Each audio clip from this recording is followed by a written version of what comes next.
नमस्कार सर्वांना, स्वागत आहे तुमचं माझ्या श्रद्धेची पहाटे चॅनलमध्ये.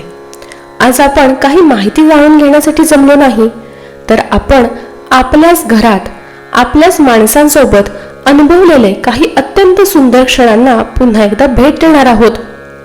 आपल्या आईने, आजीने किंवा आपल्या घरातील मोठ्या माणसांनी केलेले विधी आठवतात का?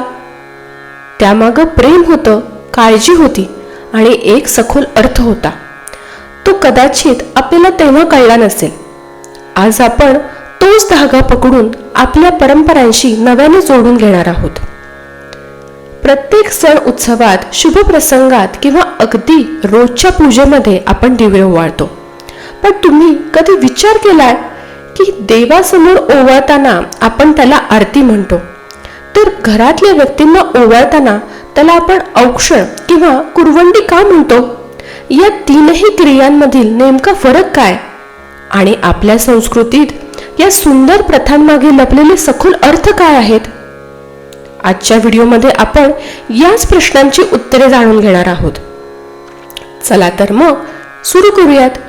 या तिन्ही शब्दांमधील मुख्य फरक हा कोणाला ओवाळले जात आहे आणि त्यामागचा उद्देश काय आहे यामध्ये आहे.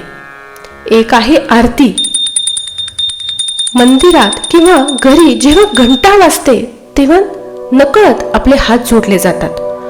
तो क्षण केवळ पूजेचा नसतो, तर तो आपल्या आत्म्याने परमात्म्याशी साधलेला संबंध, संवाद असतो. यात पंचतत्व म्हणजेच आकाश, वायू, अग्नी, जल, पृथ्वी हे देवाला अर्पण केले जातात आणि प्रकाशाच्या मदतीने देवाचे रूप स्पष्टपणे पाहून आपले मन एकाग्र केले जाते. आरती म्हणजे केवळ दिवा ओवाळणे नाही, तो ज्ञानाचा प्रकाश आणि देवाप्रती सर्वोच्च प्रेम व्यक्त करण्याचा क्षण आहे. यामुळेच पितळ, तांबे किंवा चांदीसारखे सात्विक धातू वापरले जातात. त्यात सकारात्मक ऊर्जा शोषून घेण्याची क्षमता जास्त असते. तुपाच्या दिव्याचा तो मंद आणि सात्विक सुगंध, तो सुगंध केवळ हवा शुद्ध करत नाही, तर आपले मनही शांत करतो.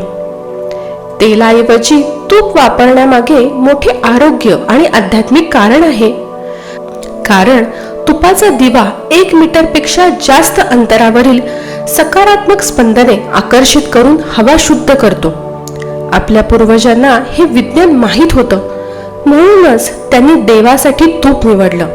त्यामध्ये 2 वाती देखील असतात, एक आपण आणि एक देव.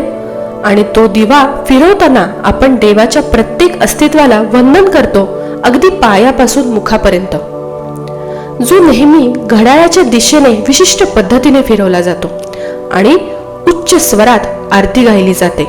हाच तो सर्वोच्च प्रेमाचा क्षण असतो. 2 आहे औक्षण.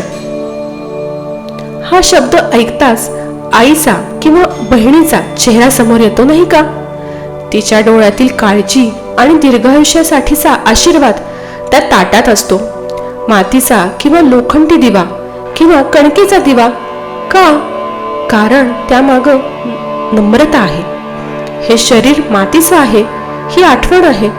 औक्षण हे मानवासाठी केलं जातं, जसे की भाऊबीज, वाढदिवस किंवा लग्न समारंभात. याचा मुख्य उद्देश त्या व्यक्तीला आशीर्वाद देणे, आयुष्यातील संकट दूर करणे आणि त्याच्या भोवती एक संरक्षणात्मक ऊर्जा कवच निर्माण करणे हा असतो.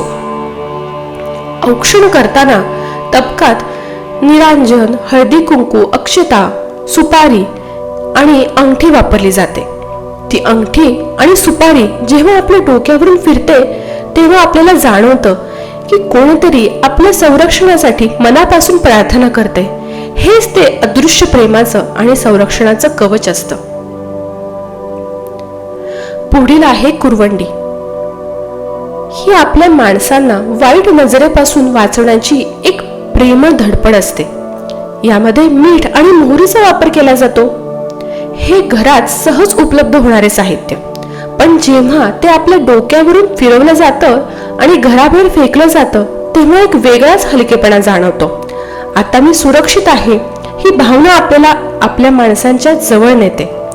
विशेषतः विजयोत्सव, वास्तुशांती किंवा नूतन खरेदी यासारख्या प्रसंगी स्वागताच्या वेळी प्रवेशद्वारावर कुरवंडी केली जाते.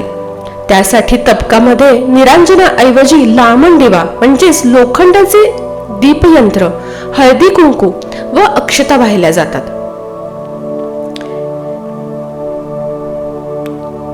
चार आहे शेवट, एक अत्यंत भावनिक क्षण, निरोप. मृत्यूनंतरचं निरांजन. इथे फक्त एकच वात असते, पण का? कारण तेव्हा पंचमहाभौतिक देह शांत झालेला असतो आणि फक्त आत्म्याची ज्योत पुढच्या प्रवासासाठी तेवत असते. हा शांत गंभीर क्षण आपल्याला जीवनाच्या सत्याची जाणीव करून देतो. अंत्यसंस्कारातील निरांजन हे औक्षण किंवा कुरवंडी नाही. मृत्यूनंतर पंचमहाभौतिक देह अचेतन झाल्यामुळे केवळ आत्मज्योत तेवत असते. हे दर्शवण्यासाठी शवाला घरातून बाहेर काढण्यापूर्वी तेलाची एकच वात असलेल्या मातीच्या पणतीने एकदाच ओवाळले जाते आणि ती पणती पिठाच्या वर्तुळावर ठेवली जाते. अशा प्रकारे या भारतीय परंपरा केवळ रूढी नाहीत, तर त्यामागे सखोल विज्ञान आणि अध्यात्म दडलेले आहे. ज्ञानाचे प्रतीक असलेली ही दीपज्योत मानवी आयुष्यातील विविध प्रसंगी आपले जीवन उजळत राहते. तुम्हाला हा व्हिडिओ कसा वाटला हे आम्हाला कमेंटमध्ये नक्की सांगा. तुमच्या कुटुंबात किंवा समाजात यापैकी कोणत्या प्रथा कशा पद्धतीनं पाळल्या जातात हे जाणून घ्यायला आम्हाला नक्कीच आवडेल. व्हिडिओ आवडल्यास लाईक करा, शेअर करा आणि अशाच प्रकारच्या अधिक माहितीपूर्ण व्हिडिओसाठी आपल्या चॅनलला सबस्क्राईब करायला विसरू नका. लवकरच भेटूया आपण पुढच्या व्हिडिओमध्ये. धन्यवाद.